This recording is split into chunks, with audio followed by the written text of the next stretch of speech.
दोस्तों नमस्कार। मैं हूं आपका दोस्त आर्य चौहान। दोस्तों आप लोगों का मेरे YouTube चैनल में स्वागत है। दोस्तों मैं आप लोगों के लिए VFD के टॉपिक में वीडियो बनाया हूं। दोस्तों इस टॉपिक में हम बात करें VFD क्या होता है, क्यों, कहां पे लगाते हैं। ठीक है दोस्तों, VFD का मतलब है दोस्तों वेरिएबल फ्रीक्वेंसी ड्राइव। ठीक है, अब इस टॉपिक में हम बात करें दोस्तों, और सारे एक एक पार्ट किस किस काम में आ रहा है, कौन सा कैसे का है, सारी चीजें हम बात करेंगे। चलो आगे वीडियो में बढ़ते हैं और एक एक पार्ट के बारे में बात करता हूँ, उसका VFD का एडवांटेज और डिसएडवांटेज क्या है, सारी चीज बात करते हैं। ठीक है दोस्तों, ये है VFD। अब VFD पैनल में क्या क्या है चीजें मैं दिखाता हूँ दोस्तों। VFD पैनल में क्या क्या है, कैसे कैसे क्या है, कैसे कैसे क्या फंक्शन इसका, कैसे कैसे काम करती है, क्यों लगाते हैं दोस्तों हम किसी भी मोटर के स्पीड को कंट्रोल करने के लिए हम VFD को लगाते हैं। दोस्तों ये VFD तो बहुत कॉस्टली पड़ती है, लेकिन तो फिर भी इंडस्ट्री लगाती है क्योंकि उसको जरूरत है। इसलिए जरूरत है कि दोस्तों किसी भी स्पीड को कंट्रोल करने, किसी जहां पे लग रहा है किसी मोटर की स्पीड को कंट्रोल करना है, या किसी पंप के फ्लो को कम या ज्यादा करना है, जिसमें जितना चाहिए उसी हिसाब से यूज होता है, तो वहां पे हम VFD को लगाते हैं। दोस्तों अब VFD लगाने के फायदे क्या है और नुकसान क्या है, पहले उसके बारे में बात करें, फिर आगे चलते हैं वीडियो में। दोस्तों VFD तो सबसे पहले तो VFD का फायदा बता देता हूं दोस्तों किसी मोटर को अगर जब ड्राइव चलती है ना और बंद होती है, तो उसको बहुत स्मूथली पहले रन कराता है VFD। बहुत धीरे धीरे धीरे धीरे स्पीड बढ़ती है, और जब मोटर को बंद करते हैं तो बंद होते समय भी ये नहीं कि बंद किया तो बंद हो जाएगा, फिर वो बंद मतलब स्टॉप कमांड देते ही मोटर की स्पीड धीरे धीरे धीरे कम होकर जाकर रुकती है। तो उससे ये फायदा दोस्तों, मैकेनिकल जर्क नहीं लगता है। मतलब मैकेनिकल जर्क नहीं लगेगा तो उससे क्या है कि कोई भी इक्विपमेंट अपना खराब नहीं होगा। मतलब स्मूथली अगर स्टार्ट हो रहा है और स्टॉप हो रहा है स्मूथली, तो उसकी लाइफ बढ़ती है। ठीक है दोस्तों, और इसमें ये फायदा है दोस्तों, जैसे कि कोई मोटर हमारी 110 किलोवाट की है और हमको अगर मान लो जरूरत नहीं हो रही है 110 किलोवाट की, मान लो हमको 50 किलोवाट की जरूरत हो रही है, तो इसमें ये फायदा होता है, पावर सेविंग होती है। तो हमारा VFD से जो मोटर जो चलती है उससे क्या होता है, 50 किलोवाट अगर यूज हो रहा है तो 50 किलोवाट ही यूज होता है, और उससे क्या होता है, हमारा पावर सेविंग हो जाती है। इसका ये फायदा है। ठीक है दोस्तों, और दोस्तों अब चलो इसके नुकसान के बारे में बात करते हैं। नुकसान क्या है इसमें दोस्तों? नुकसान ये है कि जैसे सबसे पहले तो ये VFD अपने को कॉस्टली पड़ती है, लेकिन कंपनी लगाना का काम है कि मतलब उसको जरूरत है उसको लगाना ही लगाना है। और दोस्तों अब VFD में क्या है कि पेवर AC जो अपना जो सेकेंडरी AC सप्लाई जो बनती है, इसमें जो फ्रीक्वेंसी यूज होता है, तो वो दोस्तों उसमें सप्लाई में डिस्टरबेंस होता है। अब सप्लाई में डिस्टरबेंस होने की वजह से अब दोस्तों क्या है कि इसमें हार्मोनिक जनरेट होता है। अब हार्मोनिक जनरेट जो होता है तो उससे क्या होता है, मोटर में क्या होता है, वाइब्रेशन होता है। मतलब कि नॉर्मल मोटर की अपेक्षा VFD से जो मोटर चल रही है उसमें वाइब्रेशन होता है।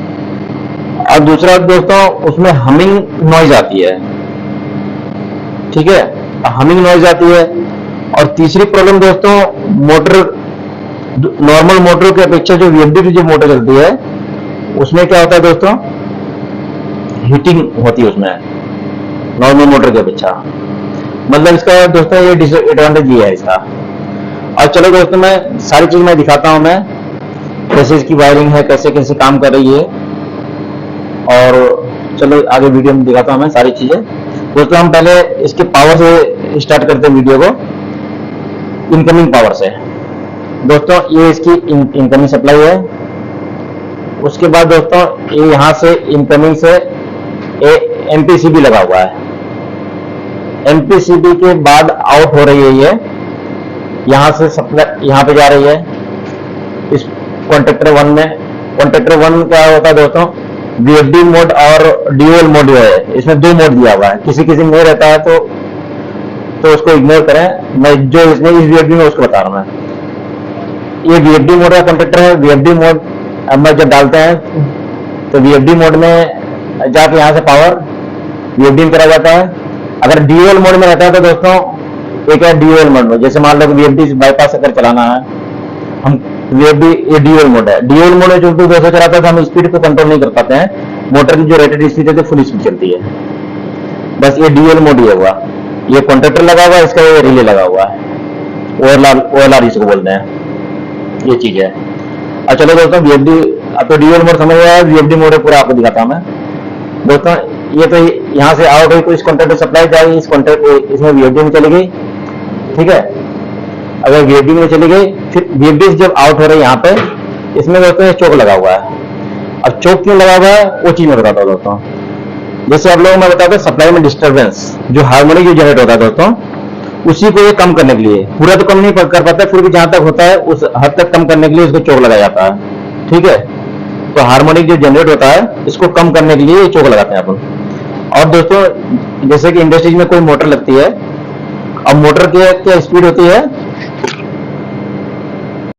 अब दोस्तों इंडस्ट्रीज में क्या होता है, एक एमसीसी रूम होता है, वहां पे क्या रहता है कि पैनल वहां पे लगता है, और वहां से दोस्तों 200 मीटर 100 मीटर जो भी दूरी भी जो पड़ती है, अब वहां पे जो केबल जो जा रही है अपनी, अब वहां से क्या होता है अपने वोल्टेज में भी डिफरेंस बैठेगा। नॉर्मल मोटर में जो वीएफडी की बात बता रहा हूं, तो उससे क्या होता है दोस्तों, उस वोल्टेज को स्थिर रखने के लिए, तो अब जैसे मान लो यहां से आउट हुई सप्लाई, अब मोटर तक जाते जाते दोस्तों 200 मीटर पहुंच गई। अब वो क्या है कि वहां से वहां तक वोल्टेज जाने में डिफरेंस जो होगा, तो उसी को डिफरेंस को स्थिर रखने के लिए अपने चोक लगाते हैं, ठीक है। और जो हार्मोनिक होता है तो पूरा तो हम नहीं कम कर सकते, जहां तक होता है उसको हम कम करते हैं, इसलिए हम इसको चोक को लगाते हैं। अगर चोक नहीं भी लगाएंगे तो भी मोटर चलती है, ऐसा कोई दिक्कत नहीं है। लेकिन तो क्या होता है कि चोक लगा के रखते हैं तो क्या है, थोड़ा सा लाइफ उसकी बढ़ जाती है दोस्तों। अब आप लोगों को पता है कि जब मोटर में वाइब्रेशन होगा, हीटिंग होगा, इंसुलेशन खराब होगा, तो उसकी लाइफ तो वाजिब से कम तो होनी है, ये तो वाजिब बात है। अब चलो आगे ले चलता हूं दोस्तों मैं। जैसे यहां से अब आउट हुई, इस कॉन्ट्रैक्टर में आ गई। ये कॉन्ट्रैक्टर क्या होता है दोस्तों, जैसे हमने वीएफडी में कमांड दिया ऑन का, फिर क्या होगा, ये कॉन्ट्रैक्टर भी पिकअप होगा। जैसे ही पिकअप होगा तो यहां से मोटर में सप्लाई जाएगी, मोटर अपने रन करने लगेगी। बस इतना इसका ऑपरेटिंग सिस्टम है। और दोस्तों अब तो यहां तक समझ में आ गया दोस्तों। अब ये लगा हुआ है यहाँ पे, ये दोस्तों यहाँ पे लगा हुआ है कंट्रोल ट्रांसफार्मर, ठीक है। अब कंट्रोल ट्रांसफार्मर दोस्तों, जैसे कि यहाँ पे जितने भी इंडिकेशन वगैरह कॉन्ट्रैक्टर वगैरह लगे हुए हैं, सब इसका कंट्रोलिंग 110 है, ठीक है। तो इसलिए हम क्या करते हैं, जैसे इनकमिंग सप्लाई तो इसमें 415 आ गई, इसमें इनकमिंग सप्लाई 415 आ गई। अब हमको 110 बनाना है तो हम क्या करते हैं, उसके लिए हमको कंट्रोल ट्रांसफार्मर लगाना पड़ता है। अब कंट्रोल ट्रांसफार्मर के लिए दोस्तों पहले कंट्रोल वहां से मेन सप्लाई से एक कंट्रोल एलसीडी लगा देंगे, पहले ट्रांसफार्मर की इनपुट वाली वहां पे वो लगी हुई है, तो वहां से दोस्तों पहले इस ट्रांसफार्मर से लगा जाएगी। ट्रांसफार्मर देखो यहाँ पे देखो टेपिंग लगी हुई है, 0 से लेकर 380, 400, 420, 440, ठीक है। अब यहाँ पे तो इनपुट में दे दिया है 420, और आउटपुट दोस्तों यहाँ पे टेपिंग लगी हुई सेकेंडरी है। सेकेंडरी में देखो 0 से लेके 110, 200, 220, 240। अब दोस्तों 240 जो यूज हुआ है आपने, नहीं 220 जो आपने यहाँ से यूज हो रहा है, इसमें दोस्तों जो इसमें फैन लगा हुआ कूलिंग फैन वीएफडी में, ये कूलिंग फैन के लिए लगा हुआ है। और दोस्तों ये सर्विस लैम्प जो लगा हुआ है, कुछ काम करेंगे तो उजाला चाहिए, और ये सर्विस सॉकेट के लिए लगा हुआ है, ठीक है। तो हो गया 220। और 110 के लिए दोस्तों, 110 के लिए सारा इसमें कंट्रोलिंग जो है 110 ही है। अब दोस्तों 110 के लिए देखो जैसे एक्सिलरी कॉन्ट्रैक्टर लगे हुए हैं। अब एक्सिलरी कॉन्ट्रैक्टर दोस्तों इसलिए यूज करते हैं, जैसे कि अपने को डीओ डीआई जो डिस्टेंस में देना है कमांड अपने जो चाहिए रहता है, उस हिसाब से हम इसको, कुछ कॉन्ट्रैक्टर में पोटेंशियल फ्री यूज हुआ है, उसमें सप्लाई है कंट्रोल, तो उस हिसाब से इसका अलग अलग फंक्शन अलग अलग कॉन्ट्रैक्टर का है, ठीक है दोस्तों। इसमें टोटल 8 कॉन्ट्रैक्टर लग रहे हैं, एक्सिलरी कॉन्ट्रैक्टर। और दोस्तों ये जो इसमें नीचे 3 ये पावर कॉन्ट्रैक्टर लग रहा है, ठीक है। और दोस्तों ये सीटी लगी हुई है, सीटी लगी हुई तो उसके बारे में बताऊंगा। वो सीटी जो दोस्तों इस पर पैनल पे जो लगा एम्पियर मीटर, तो उसमें करंट शो करने के लिए यहाँ पे सीटी लगी हुई है, ठीक है, उसमें एम्पियर पूरा शो करता है। और दूसरी चीज इसमें दोस्तों और बता रहा हूं मैं, कभी भी इसकी मोटर का अगर सीक्वेंस चेंज करना हो तो इसमें सिस्टम है, या तो वहां से सेटिंग से अपन क्लॉकवाइज एंटी क्लॉकवाइज अगर डायरेक्शन चेंज करा तो वहां चेंज होता है। अगर अगर मान लो कि अगर वहां से नहीं करना चाहो तो कभी भी ध्यान रखना, वीएफडी में इनकमिंग से सप्लाई से कभी भी इसका सीक्वेंस चेंज नहीं होता, ध्यान रखना।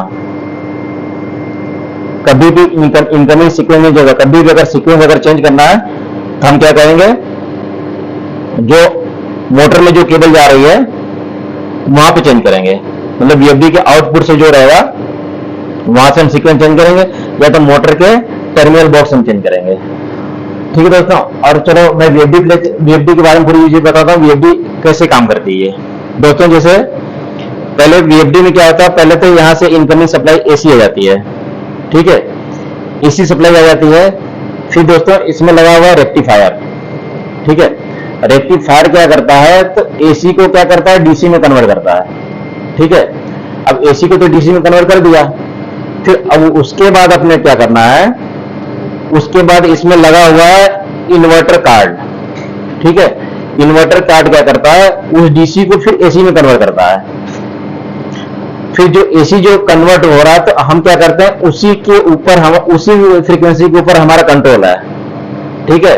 उसी फ्रीक्वेंसी के ऊपर हमारा कंट्रोल है कि हम उसी कंट्रोल कर सकते हैं। और दोस्तों मोटर की स्पीड को कंट्रोल करने के लिए हम क्या कर रहे हैं, फ्रीक्वेंसी को ही इंक्रीज और डिक्रीज कर रहे हैं। फ्रीक्वेंसी को अगर हम कम ज्यादा करेंगे तो मोटर की स्पीड कम और मोटर की स्पीड ज्यादा होगी, ठीक है। इसीलिए हम दोस्तों तो उसमें से क्या होगा कि अब वो आउटपुट सप्लाई जो एसी निकल रही है तो उसी के ऊपर हमारा फ्रीक्वेंसी कंट्रोल है, वीएफडी का इतना काम है।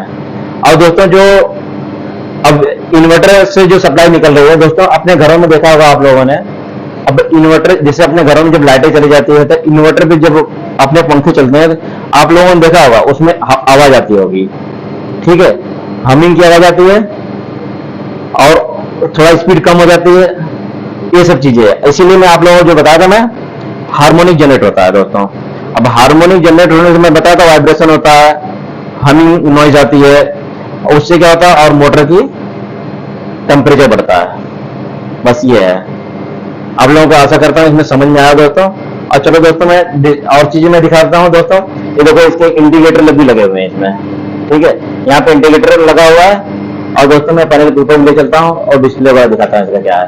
और दोस्तों जैसे हमने पैनल तो बंद रहता है तो डिस्प्ले यहाँ पे लगा रहता है। अगर मान लो कि अगर यहाँ पे लगा तो यहाँ पे लगा सकते हैं डिस्प्ले सीधे, और नहीं तो अपन क्या करते हैं केबल लगा के वहां से हम बाहर ले लेते हैं। चलो मैं आपको पैनल पे ले चलता हूँ, बाहर भी दिखाता हूँ कैसे कैसे क्या है। दोस्तों ये वीएफडी के पैनल पे जो लगा हुआ है, ये वोल्ट मीटर लगा हुआ है, ये आरपीएम मीटर है, ये एम्पियर मीटर है, ठीक है। और दोस्तों ये जो सिलेक्टर स्विच लगे हुए हैं, यहाँ पे देखो लिखा हुआ है वीएफडी मोड और बाईपास मोड। जो बाईपास मोड है दोस्तों, इसमें क्या करते हैं, मोटर को डी में चलाते हैं जब बाईपास डालते हैं। और ये वीएफडी मोड में यहाँ पे वीएफडी मोड जब दोस्तों चल रहा था चलेगा, वीएफडी मोड में सिलेक्टर स्विच रहेगा तो वीएफडी मोड दिखाएगा। चलो दोस्तों मैं अभी मोटर बंद है तो आप लोगों को मैं दिखाता हूँ बाईपास मोड पे सिलेक्टर स्विच करके, तो आप लोग समझ में आ जाएगा। ये देखो बाईपास मोड पे भी हो गया ये, ठीक है। चलो मैं इसको नॉर्मल कर देता हूँ मैं। और दोस्तों जब ये वीएफडी मोड पे रहेगा, वीएफडी मोड पे रहेगा तो अपना ये वीएफडी मोड के लिए इंडिकेटर लगे हुए हैं, ठीक है। ये वीएफडी मोड पे अगर रन करेगा तो यहाँ पे आएगा, वीएफडी मोड में ट्रिप होगा यहाँ ट्रिपिंग नहीं देगा। अगर बाईपास मोड पे अगर रन करेगा तो मोटर इंडिकेटर चलेगा और यहाँ ट्रिप होगा तो दिखाएगा, ठीक है दोस्तों। जब हम और ये लोकल रिमोट का है दोस्तों। अब ये लोकल और रिमोट जो लिखा हुआ है, और रिमोट में मतलब क्या होता है दोस्तों, ये नहीं कि टीवी का रिमोट, टीवी का रिमोट नहीं होता है, ये जो इंडस्ट्री में करते हैं हमको बखूबी पता है दोस्तों। कंट्रोल रूम जो होता है जहाँ से कंट्रोल होता है वहां पे डीसीएस कंप्यूटर लगा होता है, तो वहां से कंट्रोल होता है, ठीक है। अगर मान लो अगर हमको लोकल में चलाना पड़ गया, वहां से नहीं चलाना है, तो हम क्या करेंगे, सिलेक्टर स्विच को लोकल में डालेंगे और यहाँ से हम स्टार्ट स्टॉप कर सकते हैं और यहाँ से हम फ्रीक्वेंसी कम ज्यादा कर सकते हैं। दोस्तों आशा करता हूँ मेरे वीडियो को में बहुत कुछ समझ में आएगा दोस्तों। इसी तरह नए कंटेंट के साथ अगले वीडियो मिले दोस्तों, और इसी के साथ में दोस्तों आप लोगों से मैं विदा लेता हूँ और मिलेंगे अगले कंटेंट में इसी के साथ। और दोस्तों मेरे वीडियो को लाइक करें, शेयर करें और मेरे चैनल को सब्सक्राइब करें। दोस्तों आप लोग और जितना सब्सक्राइब करते हो तो मुझे मेरा हौसला बढ़ता है। दोस्तों इसी के साथ धन्यवाद।